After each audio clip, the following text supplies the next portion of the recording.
ಎಲ್ಲರಿಗೂ ನಮಸ್ಕಾರ. Welcome back to my YouTube channel. ನಾನು ನಿಮ್ಮ ಬಸ್ಸು ಪ್ರಭುಸು. ನಾನಿವತ್ತು ನಿಮ್ಮ ಜೊತೆ ಒಂದು ಹೊಸ ವಿಡಿಯೋನ ಶೇರ್ ಮಾಡ್ಕೊತಾ ಇದ್ದೀನಿ. ಇವತ್ತಿನ ವಿಡಿಯೋ ಬಂದುಬಿಟ್ಟು ಏನಪ್ಪ ಅಂತಂದರೆ, ಇನ್ನೊಂದು ಸ್ವಲ್ಪ ದಿನದಲ್ಲಿ ನಾನು ಅಮ್ಮನ ಮನೆಗೆ ಹೊರಡ್ತಾ ಇದ್ದೀನಿ.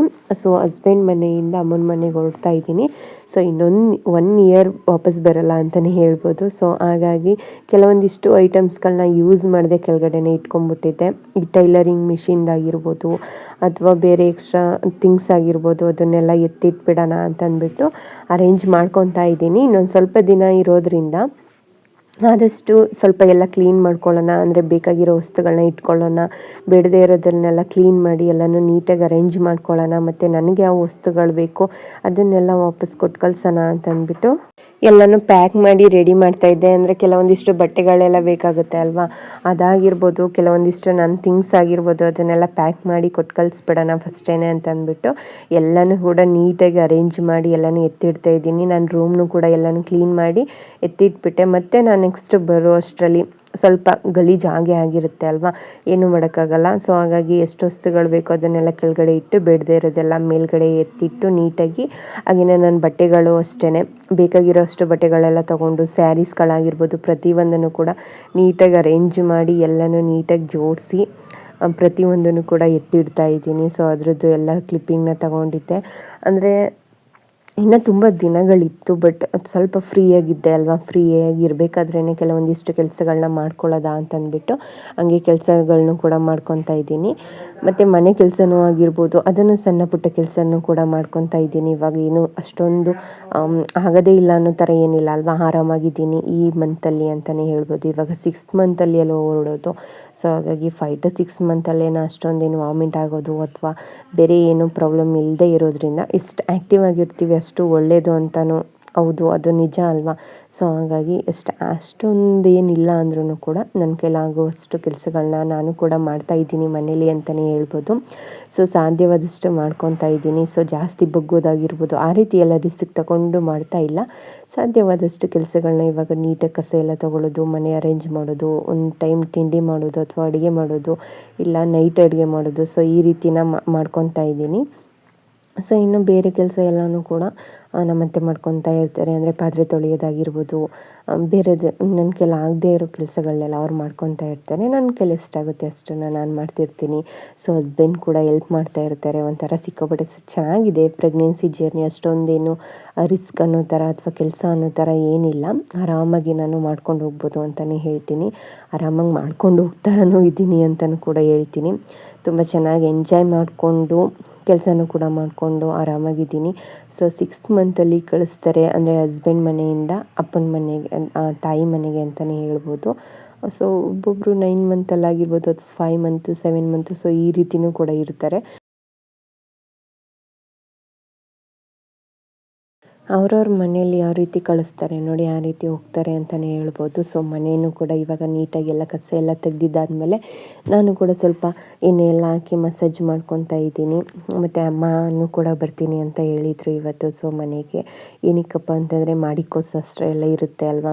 ಸೊ ಹಾಗಾಗಿ ಅದನ್ನೆಲ್ಲ ಮುಗಿಸ್ಕೊಬಿಡೋಣ ಅಂತ ಅಂದ್ಬಿಟ್ಟು ಇನ್ನೊಂದು ಸ್ವಲ್ಪ ದಿನ ಅಂತಂದರೆ ಅದನ್ನು ಕೂಡ ಎಲ್ಲ ಕೆಲಸ ಮುಗಿಸ್ತಾ ಇರಬೇಕಲ್ವ. ಕೆಲವೊಬ್ಬರು ಗೆಸ್ಟ್ಗಳೆಲ್ಲ ಬರ್ತಿರ್ತಾರೆ, ಹಸ್ಬೆಂಡ್ ಮನೆಯಲ್ಲಿ ಇರುವಾಗಲೇ ನೋಡೋದಕ್ಕೆ ಅಂತ ಬರೋರು, ಅಥವಾ ಅಮ್ಮನ ಮನೆಗೆ ಹೋದ್ಮೇಲೆ ಬರೋದಕ್ಕೆ ಅಂತಲೇ ಇರೋರು. ಈ ರೀತಿ ಸ್ವಲ್ಪ ಇರುತ್ತೆ ಈ ಹಳ್ಳಿ ಕಡೆ ಅಂತಲೇ ಹೇಳ್ತೀನಿ. ಆಲ್ಮೋಸ್ಟ್ ಈ ಸಾಮಾನೆಲ್ಲ ತೊಗೊಂಡು ಬರೋದು, ಮನೆ ಸಾಮಾನಾಗಿರ್ಬೋದು, ತರಕಾರಿಯಿಂದ ಹಿಡಿದು ಪ್ರತಿಯೊಂದನ್ನು ತೊಗೊಬರೋದು, ಹಾಗೆಯೇ ತಿಂಡಿ ಮಾಡ್ಕೊಬರೋದು, ವೆರೈಟಿ ತಿಂಡೀಸು. ಸೊ ಏನೇನೋ ಸಂಪ್ರದಾಯಗಳಿರುತ್ತೆ, ಅದನ್ನೆಲ್ಲ ಅಮ್ಮ ಇವತ್ತು ಬರ್ತೀನಿ ಅಂತಂದ್ಬಿಟ್ಟು ಮುಂಚೆನೇ ನನ್ನ ತಮ್ಮನ ಹತ್ರ ಸಾಮಾನೆಲ್ಲ ಕೊಟ್ಟು ಕಳಿಸಿದ್ರು. ಹಾಗೆಯೇ ನಮ್ಮೂರವರೊಬ್ಬರು ಮತ್ತು ನಮ್ಮಮ್ಮ ಇಬ್ಬರು ಕೂಡ ಬಂದಿದ್ದರು. ಅವ್ರಿಗೆ ತಿಂಡಿಗೆ ಅಂತಂದ್ಬಿಟ್ಟು ಇಡ್ಲಿ ವಡೆ ಎಲ್ಲನೂ ಕೂಡ ಮಾಡಿದ್ವಿ. ಅವರು ಕೂಡ ಬಂದಾದಮೇಲೆ ಅವ್ರಿಗೂ ಕೂಡ ತಿಂಡಿ ಎಲ್ಲ ಕೊಟ್ಟು, ಟೀ ಎಲ್ಲ ಇಟ್ಕೊಟ್ಟು, ಅವ್ರ ಜೊತೆನೂ ಕೂತ್ಕೊಂಡು ಮಾತುಕತೆ ಎಲ್ಲ ಮಾತಾಡಿಕೊಂಡು. ಸೊ ಇವಾಗ ನೀವು ನೋಡ್ತಾ ಇರ್ಬೋದು ಇಷ್ಟೊಂದು ಐಟಮ್ಸಲ್ಲಿ ತಿಂಡಿನ ಮಾಡ್ಕೊಬಂದಿರೋದು ನಮ್ಮಮ್ಮ ನನಗೋಸ್ಕರ ಅಂತ. ಹಾಗೆಯೇ ಒಂದು ಬಾಕ್ಸು ಅಥವಾ ಏನಾದರೂ ಒಂದು ವಸ್ತುನ ತಂದು ಕೊಡೋದು ಒಂಥರ ಇರುತ್ತೆ. ಅಂದರೆ ನಮ್ಮ ಊರ ಕಡೆ ಈ ರೀತಿ ಇರೋದು, ಕೆಲವೊಂದು ಊರ ಕಡೆ ಈ ರೀತಿ ಇರೋದಿಲ್ಲ. ಸೊ ಈ ಥರದ ಐಟಮ್ಸ್ ತಂದಿದೆ ಅಂತಲೇ ಹೇಳ್ತೀನಿ. ತುಂಬ ವೆರೈಟಿ. ಸೊ ಆಲ್ಮೋಸ್ಟ್ ಈ ಪ್ರೆಗ್ನೆನ್ಸಿ ಟೈಮಲ್ಲಂತೂ ಸಿಕ್ಕಾಬಿಟ್ಟು ತಿಂಡಿಗಳನ್ನ ನೋಡಿ ನೋಡಿ ಬೇಜಾರಾಗ್ಬಿಟ್ಟಿದೆ ಅಂತಲೇ ಹೇಳ್ಬೋದು. ಸೊ ಫಸ್ಟ್ ಒನ್ ಬಂದುಬಿಟ್ಟು ಇದು ಚಿರೋಟಿ ಅಂತ ಕರಿತೀವಿ. ನಮ್ಮ ಕಡೆ ಸೈಡು ಚಿರೋಟಿನ ತುಂಬ ವೆರೈಟಿಯಲ್ಲೂ ಕೂಡ ಮಾಡ್ತಾರೆ ಅಲ್ವಾ. ಸೊ ಇದು ಬಂದುಬಿಟ್ಟು ಸಕ್ಕರೆ ಹುಡಿ ಎಲ್ಲ ಉದುರಿಸಿ ಚಿರೋಟಿ ಮಾಡ್ತಾರಲ್ಲ, ಆ ರೀತಿದು ಒಂದು ಚಿರೋಟಿ. ಹಾಗೆಯೇ ನೆಕ್ಸ್ಟ್ ಒನ್ ಬಂದುಬಿಟ್ಟು ತೋರಿಸ್ತೀನಿ. ಓಪನ್ ಮಾಡಿ ನೋಡ್ತಾ ಇರ್ಬೋದು. ಬಾಕ್ಸ್ಗಳೇ ತೊಗೊಬಂದು ಕೊಡೋದು, ಏನೋ ಇದೊಂಥರ ಹಳೆ ಕಾಲದ ಸಂಪ್ರದಾಯ ಅಂತಲೇ ಹೇಳ್ತೀನಿ. ಸೊ ಹಾಗೆ ನೆಕ್ಸ್ಟ್ ಬಾಕ್ಸಲ್ಲಿ ಬಂದುಬಿಟ್ಟು ಚಕ್ಲಿನ ಹಾಕಿದ್ದಾರೆ. ಸೊ ಅಲ್ಲಲ್ಲಿ ನಿಪ್ಪಿಟ್ಟನ್ನು ಕೂಡ ನೋಡ್ಬೋದು. ಅಂದರೆ ತಗೋಬೇಕಾದ್ರೆ ತಗೊಂಡು ಮಿಸ್ಸಾಗಿ ಅದೇ ಬಾಕ್ಸಲ್ಲಿ ಹಾಕಿಬಿಟ್ಟಿರೋದು ಅಷ್ಟೇ. ನೆಕ್ಸ್ಟ್ ಒನ್ ಬಾಕ್ಸ್ ಬಂದುಬಿಟ್ಟು ಚಕ್ಲಿ ಇದೆ. ಹಾಗೆಯೇ ಒಂದು 3 ಖಾರದ ಐಟಮು ಅಥವಾ 3 ಸ್ವೀಟ್ ಐಟಮು ಅಥವಾ 2 ಖಾರದ ಐಟಮು, ಸೊ ಈ ರೀತಿ ಮಾಡ್ಕೊಬಂದಿರೋದು. ನೆಕ್ಸ್ಟ್ ಒನ್ ಬಾಕ್ಸಲ್ಲಿ ಬಂದ್ಬಿಟ್ಟು ನಿಪ್ಪಟ್ಟು, ಹಾಗೆಯೇ ಬಾದುಷಾ ಮತ್ತು ಮಿಠಾಯಿ, ಕಾಯಿ ಮಿಠಾಯಿ ಏನು ಬರುತ್ತೆ ಅದನ್ನು ಮಾಡ್ಕೊಬಂದಿರೋದು. ಸೊ ಟೋಟಲಾಗಿ 5 ಐಟಮ್ಸಲ್ಲಿ ಮಾಡಿರೋದು, ತಿಂಡಿನ ಮಾಡ್ಕೊಂಡು ಬಂದಿರೋದು. ಸೊ ಈ ರೀತಿ ಸಂಪ್ರದಾಯ ನಿಮ್ಮ ಕಡೆಯೂ ಇದೆಯಾ? ಈ ರೀತಿ ಪ್ರೆಗ್ನೆನ್ಸಿ ಟೈಮಲ್ಲಿ ನಿಮಗೂ ಯಾರಾದರೂ ಈ ರೀತಿ ಮಾಡ್ಕೊಬಂದಿದ್ದಾರಾ ಅಂತ ಕಮೆಂಟ್ ಸೆಕ್ಷನಲ್ಲಿ ತಿಳಿಸೋದನ್ನು ಮರಿಬೇಡಿ ಆಯಿತಾ. ಸೊ ಈ ಬಾಕ್ಸಲ್ಲಿ ಬಂದುಬಿಟ್ಟು ನಿಪ್ಪಟ್ಟನ್ನ ಮಾಡ್ಕೊಬಂದಿದೆ, ನೀವು ನೋಡ್ತಾ ಇರ್ಬೋದು. ಸೊ ನಾನಿನ್ನೇ ಹೇಳಿದ್ದೆ ಫಸ್ಟೇ ಸ್ವಲ್ಪನೇ ತಗೋಬ, ಯಾಕಂದರೆ ಜಾಸ್ತಿ ನಮ್ಮ ಮನೇಲಿ ಯಾರೂ ಕೂಡ ಸ್ವೀಟ್ ತಿನ್ನೋದಾಗಿರ್ಬೋದು, ಖಾರ ತಿನ್ನೋದಾಗಿರ್ಬೋದು ಏನೂ ಮಾಡಲ್ಲ. ಸುಮ್ಮನೆ ವೇಸ್ಟ್ ಆಗುತ್ತೆ, ಯಾಕಂದರೆ ಸಿಕ್ಕಾಬಿಟ್ಟೆ ಐಟಮ್ಸು ಸುಮ್ಮನೆ ವೇಸ್ಟ್ ಮಾಡಿದ್ದೀವಿ ಅಂತಲೇ ಹೇಳ್ಬೋದು. ಹಾಗೆಯೇ ಬಾದುಷಾನು ಕೂಡ ತಗೊಬರ್ತೀನಿ ಅಂತ ಹೇಳಿತ್ತು, ಅಂದರೆ ಮಾಡಿಸ್ತೀನಿ ಅಂತ. ಬಟ್ ಏನೋ ಮಾಡಿಸೋದಕ್ಕೆ ಟೈಮ್ ಆಗಿಲ್ಲ ಅಂತ ಅಂದ್ಬಿಟ್ಟು ಅದನ್ನು ರೆಡಿಮೇಡೆಲ್ಲ ತೊಗೊಂಡು ಬಂದಿತ್ತು. ಸೊ ಇಷ್ಟು ಐಟಮ್ಸ್ನ ತೊಗೊಂಬಂದು ಇದನ್ನೆಲ್ಲ ನಾವು ಹಂಚ್ಕೊಂಡು ತಿಂದಿದ್ದಾಯಿತು ಅಂತಲೇ ಹೇಳ್ತೀನಿ. ಸೊ ನಮ್ಮ ಮನೇಲಿ ಏನು ಜಾಸ್ತಿ ಯಾರೂ ಕೂಡ ತಿನ್ನೋದಿಲ್ಲ. ಸೊ ಹಾಗಾಗಿ ನಮ್ಮ ಅತ್ತಿಗೆರ ಮನೆಗೆ ಕೊಟ್ಬಿಡೋದಾಗಿರ್ಬೋದು. ಸೊ ಈ ರೀತಿ ಕೆಲಸನ ಮಾಡ್ತಾಯಿದ್ವಿ. ಹಾಗೆಯೇ ಬಾಳೆಹಣ್ಣಾಗಿರ್ಬೋದು, ಮಾವಿನಕಾಯಿ, ಸೀಬೆಕಾಯಿ, ಸೊ ಎಕ್ಸೆಟ್ರಾ ಥಿಂಗ್ಸ್ ಅಂತಲೇ ಹೇಳ್ಬೋದು. ಸಿಕ್ಕಾಪಟ್ಟೆ ಐಟಮ್ಸ್ ಎಲ್ಲ ತೊಗೊಂಡು ಬಂದಿತ್ತು. ಅದರಲ್ಲಿ ಸೀಬೆಕಾಯಿನೂ ಕೂಡ ತೊಗೊಬಂದಿತ್ತು, ನೀವು ನೋಡ್ತಾ ಇರ್ಬೋದು. ರೆಡ್ ಸೀಬೆಕಾಯಿ ಅಂತೂ ನಾನು ಪ್ರೆಗ್ನೆನ್ಸಿ ಟೈಮಲ್ಲಿ ಸಿಕ್ಕಾಪಟ್ಟೆ ತಿಂದಿದ್ದೀನಿ, ಇಷ್ಟಪಟ್ಟು ಜಾಸ್ತಿ ತಿಂದಿದ್ದೀನಿ ಅಂತಲೇ ಹೇಳ್ತೀನಿ. ಸೊ ನೆಕ್ಸ್ಟೂ ಜಾಸ್ತಿ ತಿನ್ನಬೇಕು. ಸೊ ಇವಾಗಲೇ ಏನು ಟೈಮ್ ಆಗಿಬಿಟ್ಟಿಲ್ಲ. ಸೊ ಹಾಗೆಯೇ ಮಾವಿನಣ್ಣು, ಸೊ ಇದನ್ನು ಕೂಡ ಇದೆ. ಇದನ್ನೆಲ್ಲನೂ ಕೂಡ ತಂದು ಕೊಟ್ಬಿಟ್ಟು ಅವರು ಕೂಡ ಊಟ ಎಲ್ಲ ಮುಗಿಸ್ಕೊಂಡು ಹೋದರು.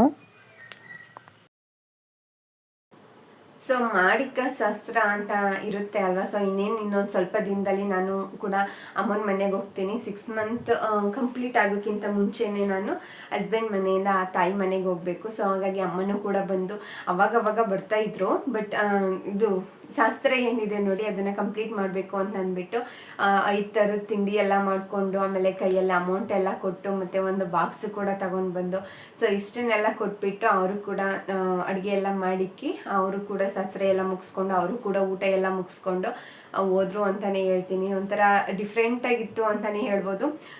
ಒಂಥರ ಖುಷಿ, ಒಂಥರ ಬೇಜಾರು. ಯಾಕಂದರೆ ಹಸ್ಬೆಂಡ್ ಮನೆಯಿಂದ ಹೋಗ್ತಿದ್ದೀನಿ ಅಂತ ಸ್ವಲ್ಪ ಬೇಜಾರು. ಅಂದರೆ ಇನ್ನೂ ತುಂಬ ಟೈಮ್ವರೆಗೆ ಬರೋಂಗಿಲ್ಲ ಅಲ್ವಾ. ಸೊ ಹಾಗಾಗಿ ನೆಕ್ಸ್ಟ್ ಬಂದರೆ ವಾಪಸ್ಸು ಪಾಪ ಜೊತೆನೇ ಬರೋದಲ್ವ. ಅಂದರೆ ನನ್ನ ಸಿಂಗಲ್ ಆಗಿ ನನ್ನ ಲೈಫ್ ಇಷ್ಟೇ ಅಂತ ಅನ್ಕೊತೀನಿ. ಯಾಕಂದರೆ ನೆಕ್ಸ್ಟ್ ಪಾಪ ಆಗುತ್ತೆ, ಮತ್ತು ನ್ಯೂ ಜರ್ನಿ ಸ್ಟಾರ್ಟ್ ಆಗುತ್ತೆ ಅಲ್ವಾ. ಸೊ ಹಾಗಾಗಿ ಹೇಳಿದೆ, ನಾನು ಒಬ್ಳೇ ಈ ಮನೆಯಲ್ಲಿ ಕಳೆದಿದ್ದು ಲಾಸ್ಟ್ ಡೇಸ್. ಇನ್ನೊಂದು ಸ್ವಲ್ಪ ದಿನಗಳಿದೆ ಅಷ್ಟೇ, ಇನ್ನೇನು ಹೊರಡೋ ಟೈಮ್ ಕೂಡ ಹತ್ರ ಬಂತು. ಸೊ ಹಾಗಾಗಿ ಅವರು ಕೂಡ ಬಂದಿದ್ದು, ಎಲ್ಲರೂ ಕೂಡ ಹೋಗಿದ್ದಾಯಿತು ಅಂತಲೇ ಹೇಳ್ತಾ. ಸೊ ಈ ವಿಡಿಯೋನ ಸ್ವಲ್ಪ ಶಾರ್ಟಾಗಿ ನಾನು ಕ್ಲಿಪ್ಪಿಂಗ್ನ ತೊಗೊಂಡಿದ್ದೆ ಅಂತಲೇ ಹೇಳ್ತೀನಿ. ಕೆಲವೊಂದಿಷ್ಟು ಮನೆ ಕೆಲಸಗಳು ಇತ್ತು ಅಲ್ವಾ, ಗಡಿಬಿಡಿಲಿ ಎಲ್ಲನೂ ಮಾಡ್ಕೊಳ್ಳೋದಕ್ಕಾಗಲ್ಲ. ಸಾಧ್ಯವಾದಷ್ಟು ಎಷ್ಟಾಗುತ್ತೆ ಅಷ್ಟು ಕ್ಲಿಪ್ಪಿಂಗ್ನ ಕೂಡ ತಗೊಂಡು ಹ್ಯಾಂಡ್ ಮಾಡಿ ಶೇರ್ ಮಾಡ್ಕೊತಿದ್ದೀನಿ. ಸೊ ಅಮ್ಮ ಮತ್ತು ನನ್ನ ತಮ್ಮ ಮತ್ತು ನಮ್ಮೂರವ್ರು, ನಮ್ಮ ಪಕ್ಕದ ಮನೆಯವರೊಬ್ಬರು ಕೂಡ ಬಂದಿದ್ರು ನೋಡೋದಕ್ಕೆ ಅಂತ ಅಂದ್ಬಿಟ್ಟು. ಅವರು ಕೂಡ ನೋಡಿಕೊಂಡು, ಅಮ್ಮನೂ ಕೂಡ ಊಟ ತಿಂಡಿ ಎಲ್ಲ ಮುಗಿಸ್ಕೊಂಡು ಅವರು ಕೂಡ ಹೋದರು. ಅಂದರೆ ಉಳ್ಕೊಳ್ಳೋದಕ್ಕಾಗಲಿಲ್ಲ, ಮದುವೆಗಳಿದೆ ಹೋಗಬೇಕು, ಇನ್ನೇನು ಬರ್ತೀಯಲ್ಲ ಅಂತ ಅಂದ್ಬಿಟ್ಟು ಅವರು ಕೂಡ ವಾಪಸ್ ಹೊರಟೋಗ್ಬಿಟ್ರು. ಸೊ ಹಾಗಾಗಿ ಈ ವಿಡಿಯೋನ ಸ್ವಲ್ಪ ಶಾರ್ಟಾಗಿ ಸಿಂಪಲ್ಲಾಗಿರಲಿ ಅಂತ ಅಂದ್ಬಿಟ್ಟು, ಒಂದು ನೆನಪಿರಲಿ ಅಂತ ಅಂದ್ಬಿಟ್ಟು. ಯಾಕಂದರೆ ಮುಂದೆ ಒಂದು ದಿನ ನೋಡಿದಾಗ್ಲೂ ಕೂಡ ನಾನು ಪ್ರೆಗ್ನೆನ್ಸಿ ಟೈಮಲ್ಲಿ ನಮ್ಮಮ್ಮ ಈ ರೀತಿ ಎಲ್ಲ ತಿಂಡಿನ ಮಾಡ್ಕೊಬಂದಿತ್ತು ಅಂತ ಒಂದು ನೆನಪಿರುತ್ತೆ ಅಲ್ವಾ. ಸೊ ಹಾಗಾಗಿ ಅದೊಂದು ಮೆಮೊರಿನ ಕ್ರಿಯೇಟ್ ಮಾಡ್ಕೋಬೇಕು ಅಂತ ಅನ್ನಿಸ್ತಿತ್ತು. ಸೊ ಹಾಗಾಗಿ ಇದೊಂದು ಚಿಕ್ಕ ವಿಡಿಯೋನ ನಾನು ಮಾಡ್ಕೊಂಡಿದ್ದೆ. ಸೊ ಐ ಹೋಪ್ ಈ ರೀತಿ ವಿಡಿಯೋ ನಿಮ್ಗೆ ಇಷ್ಟ ಆಯಿತು ಅಂತ ಅಂದ್ಕೊಂಡಿದ್ದೀನಿ.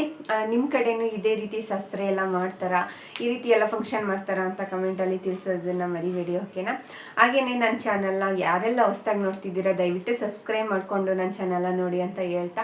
ಸೊ ಈ ವಿಡಿಯೋನ ನಾನು ಇಲ್ಲಿಗೆ ಎಂಡ್ ಮಾಡಬೇಕು ಅಂತ ಅಂದ್ಕೊಂಡಿದ್ದೀನಿ. ಸೊ ಈ ವಿಡಿಯೋ ನಿಮ್ಗೆ ಇಷ್ಟ ಆಯಿತು ಅಂತಲೂ ಕೂಡ ಅಂದ್ಕೊಂಡಿದ್ದೀನಿ. Thank you so much. So ನಾನು ಸಿಗ್ತೀನಿ ನೆಕ್ಸ್ಟ್ ವಿಡಿಯೋದಲ್ಲಿ ನಿಮ್ಮ ಜೊತೆ ಅಂತಲೇ ಹೇಳ್ತಾ ಮತ್ತು ನೆಕ್ಸ್ಟು ತುಂಬ ಚೆನ್ನಾಗಿ ವ್ಲಾಗ್ಸ್ಗಳೆಲ್ಲ ಮಾಡಬೇಕು ಅಂತ ಅಂದ್ಕೊಂಡಿದ್ದೀನಿ. ಯಾಕಂದರೆ ಅಮ್ಮನ ಮನೆಗೆ ಹೋಗ್ತಿದ್ದೀನಿ ಅಲ್ವಾ, ಅಲ್ಲಿ ಆದಷ್ಟು ಚೆನ್ನಾಗಿ ವೀಡಿಯೋಸ್ ಎಲ್ಲ ಮಾಡ್ಕೋಬೋದು. ಬಟ್ ಒಂದು ಪ್ರಾಬ್ಲಮ್ ಏನು ಅಂತಂದರೆ ವೀಡಿಯೋಸ್ ಅಪ್ಲೋಡ್ ಮಾಡೋದಕ್ಕೆ ಕಷ್ಟ. ಆದಷ್ಟು ಟ್ರೈ ಮಾಡ್ತೀನಿ ಅಂತ ಹೇಳ್ತಾ ಈ ವಿಡಿಯೋನ ಇಲ್ಲಿಗೆ ಎಂಡ್ ಮಾಡ್ತಿದ್ದೀನಿ. Thank you.